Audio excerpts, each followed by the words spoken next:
Hello అండి విజ్ఞాన్ గారు. మంచు మనోజ్ మొన్నంతా కాస్త కామ్గానే ఉన్నారు. ఇప్పుడు మళ్ళీ తెర మీదకి వచ్చారు. ఓకే. మళ్ళీ విష్ణుని, మళ్ళీ మోహన్ బాబు గారిని టార్గెట్ చేశారు. అండ్ కన్నప్ప సినిమాకి సంబంధించి తనదైన శైలిలో కొన్ని మాటలు అయితే మాట్లాడారు. దొంగప్ప నేను మాట్లాడలేను కొన్ని మాటలు. ఎందుకు అసలు మనోజ్కి ఏమైంది అనిపిస్తుంది నాకు ఎప్పుడు. ఇప్పటికీ నువ్వు ఇంటి ముందు ధర్నా చేయడం అయితే తప్పమ్మా. సర్ఫేస్ యాక్ట్ ప్రకారంగా 2002 సర్ఫేస్ యాక్ట్ ప్రకారంగా నువ్వు ట్రెస్ పాసర్స్ ఆర్ నాట్ అలౌడ్ అంటే దాని అర్థం ఏంటి చెప్పు సింపుల్గా.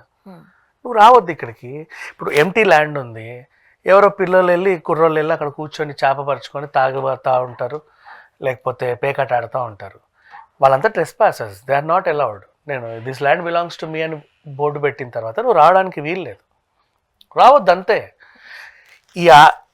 ఇది నాది, నా అనుమతి లేకుండా నేను ఎవరికైనా ఇచ్చుకుంటా, నా ఇష్టం. ఇంకా నేను నా పిల్లానికి ఇస్తానో నాకు తెలియదు, నా పిల్లలకి ఇస్తానో తెలియదు, నా కొడుకు కూతురికి ఇస్తానో తెలియదు, ఏదైనా ట్రస్ట్కి దారదత్తం చేస్తానో తెలియదు. నా మైండ్కి ఏమనిపిస్తే నేను బతుకున్నంత కాలం అయితే దాన్ని చూసుకుంటూ ఉన్నా. తర్వాత నేను ఎవరికి రాస్తానో నాకు తెలియదు, నా ఇష్టం. ఇంటికి వచ్చాడు మోహన్ బాబు గారే వచ్చింది యాక్చువల్గా. మళ్ళీ మనం మాట్లాడుకుంటే మొన్న వచ్చింది మోహన్ బాబు గారే. అప్పుడెప్పుడో చెప్పండి గాడు టైం తర్వాత మళ్ళీ ఈ 6 months గ్యాప్ వచ్చిందా, ఇంచుమించు 6 or 7 months వచ్చిందా. ఇప్పుడు వెళ్ళాడు, వెళ్ళి చూస్తే ఎవరి అయ్యాయి అని అడిగితే వేరే అబ్బాయి ఇవ్వండి, ఇక్కడ ఎందుకున్నాయి తీసేయండి అన్నాడు. అంతే. అది కూడా ఏంటి, నీట్గా ప్యాక్ చేసి పంపాడు.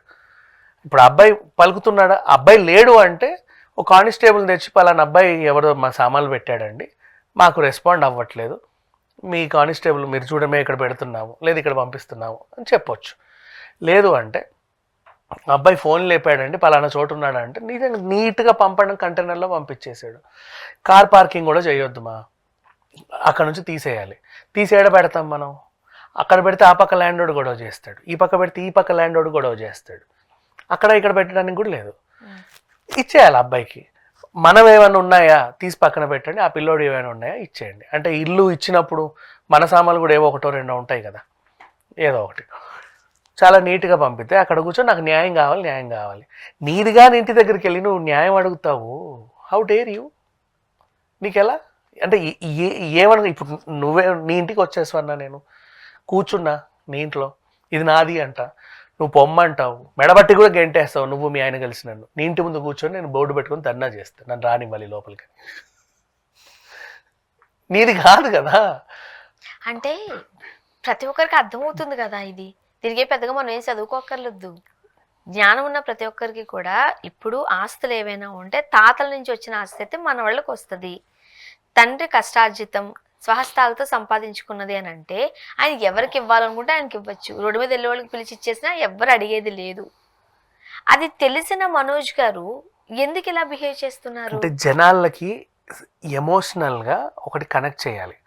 మా నాన్న కరుడు గట్టిన మనిషి, మా అన్న దొంగప్ప, ఆస్తంతా మా అన్న కొట్టేశాడు, పిచ్చి పిచ్చి సినిమాలన్నీ తీస్తూ తగిలేస్తున్నాడు, నేను చాలా కష్టపడి ఏదో చేయాలనుకుంటే నాకు రూపాయి ఇవ్వట్లేదు, మా కుటుంబాన్ని నెక్స్ట్ ఉద్ధరించేది నేనే, మా అన్నయ్యకి సంబంధం లేదు, వీడు మొత్తం రేపటి రోజు మొత్తం డబ్బులను తగిలేస్తాడు, నేనే ఉద్ధరించాలి ఫ్యామిలీని, మా అమ్మని చెల్లిని అందరినీ చూసుకోవాలి, చూడండి మీరే న్యాయం చెప్పండి. మేబీ నాకు ఒక డౌట్ వచ్చింది. ఇప్పుడు ఆయన ఏదైతే బిజినెస్లు చేస్తున్నారో తిరుపతి యూనివర్సిటీ కావచ్చు లేకపోతే వేరే, అదంతా మోహన్ బాబు గారి సంపాదనే కదా, దాన్ని విష్ణు గారు డెవలప్ చేశారు. ఇప్పుడు ఆ డబ్బులతోనే మేబీ సినిమా తీస్తున్నారే అనుకో, అదే తీస్తున్నారే అనుకో, ఆ ఏదైతే ఆస్తి ఉందో అందులో మనోజ్ కూడా వాటా వెళ్తుంది. మేబీ తన వాటా కూడా ఖర్చు పెట్టేస్తున్నారేమో భయం ఉందేమో. అది లాజిక్కేగా. లాజిక్ కాదమ్మా, నీ డబ్బైనా సరే అది సంపాదించింది ఎవరు? అది కరెక్టే, అది మోహన్ బాబు గారి ఇష్టం. ఆయన ఎవరికి ఇచ్చుకుంటే ఇచ్చుకుంటాడు అంతే, ఆయన ఇష్టం. అది ఇవ్వాలన్న రూల్ లేదు. కానీ కొడుకుగా వచ్చిన బాధ ఉంటది కదా. ఆ బాధ ఉంటది, కొడుకు వచ్చినప్పుడు బాధ ఉన్నప్పుడు. మరి విష్ణు రోడ్డు ఎక్కి మా నాన్న ఇది మా నాన్న అది చెప్పట్లేదే. అంటే మోహన్ బాబు గారు ఎందుకు మరి మనోజ్ని కాస్త దూరం పెట్టినట్టుగా. ఇప్పుడు అదే చెప్తున్నాను, ఉన్న ఇంత ఆస్తి దాన్ని విష్ణు డెవలప్ చేస్తున్నారు, బట్ ఈ ఉన్న గ్రౌండ్ లోంచే ఇలా సినిమాలు తీసి ఖర్చు పెట్టేస్తున్నారు అనుకో, ఇన్ కేస్ అది ఫ్లాప్ అయిందో అంతా నష్టమే కదా, తన ఆస్తి కాస్త పోయినట్టేగా. అఫ్ కోర్స్ పోయినట్టే, వాట్ ఎవర్. ఇక్కడ విషయం ఏంటంటే నీకు కూడా ఏదైనా కావాలంటే అడుగు, ఇస్తా అంటున్నారు. నేను అడుక్కొని తీసుకోవడం ఏంటి, నాకు హక్కు లేదా నువ్వు మాట్లాడితే ఎలా ఉంటుంది? తప్పే కదా. మాట్లాడకూడదు. మాట్లాడు. ఇప్పుడు నువ్వు ఉన్నావు, నీ మన దగ్గరకు వచ్చేసి ఏం చేస్తావు, సినిమా తీస్తారే, ఎంత కావాలో చెప్పు, అక్కడికి వెళ్ళి మేనేజర్ ఇస్తాడు తీసుకో. నేను మేనేజర్ దగ్గర చేతి కొడుకొని డబ్బులు తీసుకోవాలా? నా పేరు నాకు కూడా వాటా ఇవ్వండి, నేను అది అమ్మి నా డెవలప్మెంట్ నేను చూపించుకుంటా. అంటే తండ్రికి ఇంకో భయం కూడా ఉంటుంది. నిజంగా ఆస్తి ఇచ్చేస్తే దాన్ని పాడు చేసేసుకున్నారనుకో, రేపు అన్న రోజు ఆ అబ్బాయి ఇబ్బందులు పడాలి. అదే ఇప్పుడు కోపంలో ఉన్నప్పుడు కాస్త మనం ఒక రకంగా చెప్పడం రూడ్గా బిహేవ్ చేస్తే, ఏదో రోజు తను తెలుసుకున్న తర్వాత ఆస్తి ఇచ్చారనుకో కాస్త నిలబెట్టుకుంటాడేమో. ఇక్కడ విషయం ఏంటంటే ఆస్తా గీస్తా ఏదో ఒకటి, అది వాళ్ళ పర్సనల్ ఇష్యూ. ఇచ్చుకుంటారా, పంచుకుంటారా, తగలేసుకుంటారా, వాళ్ళ ఇష్టం. ఇప్పుడు నేను మాట్లాడేది ఏంటంటే నీతి, అంటే రెగ్యులర్గా ఇప్పుడు రోడ్డు మీద వెళ్ళి యాజ్ ఎ సిటిజన్ లాగా, this land belongs to Swarna అని ఉంది, trespassers are prosecuted, not allowed అని ఉంది. నేను అక్కడ నా కార్ పార్క్ చేయడం తప్పు, అందులో కూర్చొని మందు కొట్టడం తప్పు, అక్కడ నా ఫ్రెండ్స్ని పిలుచుకోవడం తప్పు, అసలు అది నేను నిలబడ్డమే తప్పు.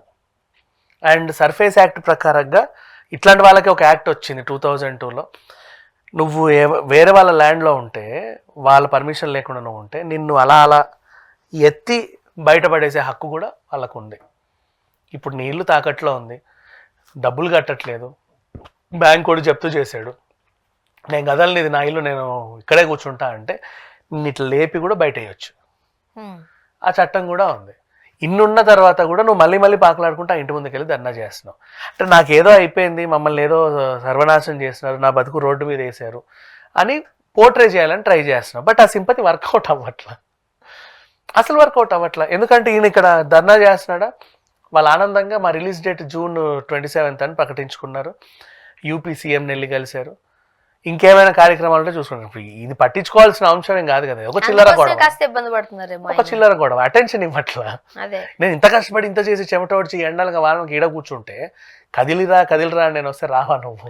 మొన్నేమో పాప ఉండిపోయింది అన్నారు, తర్వాత మా కుక్కలు ఉన్నాయంటున్నారు, సామాన్లు ఉన్నాయంటున్నారు, ఏదో ఒకటి చెప్తారు. ఉన్నాయి కాదన్ను నేను, నీది కాని ప్లేస్లో నువ్వు పెడితే తీసి బయటపడేయచ్చు, తగలబెట్టవచ్చు కూడా, హక్కు వాళ్ళకు ఉంది. కానీ పద్ధతిగా కంటైనర్లో పంపారు, సంతోషమే కదా, ఇంకేం కావాలి? అంతే. నువ్వు అక్కడ నాకు బంగారం పోయిందని కూడా నువ్వు కంప్లైంట్ పెట్టొద్దు. నిన్నెవడు పెట్టమన్నాడు నీ బంగారాన్ని నా ల్యాండ్లో? అంతే. You should not keep it. అది నాది, నాకు సంబంధించింది, నా అనుమతి లేకుండా ఎవరు ఉండడానికి వీలు లేదని ఆయన పెట్టుకున్నారు. బోర్డు కూడా ఉంది అక్కడ, ట్రెస్ పాసర్స్ ఆర్ నాట్ అలౌడ్. ఇప్పుడు దాన్ని మరలా తీసుకొచ్చి కన్నప్పకి సంబంధించి కూడా ఆయన తనకు నచ్చినట్టు మాట్లాడుతున్నారు, టైటిల్కి సంబంధించి. అది కాస్త ఇబ్బందికరమే కదా. ఎక్కడమ్మా ఇప్పుడు ఒక నిమిషం, నువ్వు కన్నప్ప గురించి మాట్లాడితే మోహన్ బాబు గారికి కూడా అభిమానులు ఉంటారు, ఆయన ఏమన్నా కూడా బాధపడే వాళ్ళు ఉంటారు. వాళ్ళ అభిమానులు, నువ్వు నెక్స్ట్ గౌరవం అనే సినిమాతో వస్తున్నావు, దాన్ని ఉంచుతారా? మేబీ ఇదే ఫ్యామిలీ సినిమాని తీస్తున్నారా ఏంది? ఈ మధ్యకాలం అందరూ అదే అవుతుంది కదా. భైరవం అదే గౌరవంగా సారీ భైరవం అనే సినిమా తీస్తున్నాడు. ఆ సినిమా పాపం బెల్లంకొండ అబ్బాయికి చాలా ఇంపార్టెంట్, అటు నారా రోహిత్కి చాలా ఇంపార్టెంట్. నువ్వు కూడా మధ్యలో ఉన్నావు. నీ వల్ల వాళ్ళిద్దరు కెరీర్ ఎందుకు డిస్టర్బ్ అవ్వాలి? ఆ నిర్మాత ఎందుకు నష్టపోవాలి? ఆ డైరెక్టర్ ఎందుకు నష్టపోవాలి చెప్పు? బ్యాన్ భైరవం అసలు చూడదు, బాయ్కాట్ భైరవం అని చెప్పి వీళ్ళ ఫ్యాన్స్ అన్నారు అనుకో.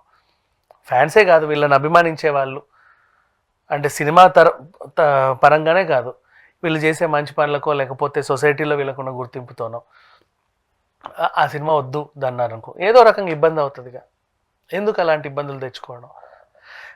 అది నీ సోలో సినిమా అయితే నీ ఇష్టం, ఏమన్నా తగిలెట్టుకో పర్లా. బట్ నీతో పాటు 10 మంది ఆర్టిస్టులు ఉన్నారు, వాళ్ళందరికీ అది ఇంపార్టెంట్. సినిమా చాలా బాగుంది, మళ్ళీ అది టీజర్ ట్రైలర్ చాలా చక్కగా వచ్చింది.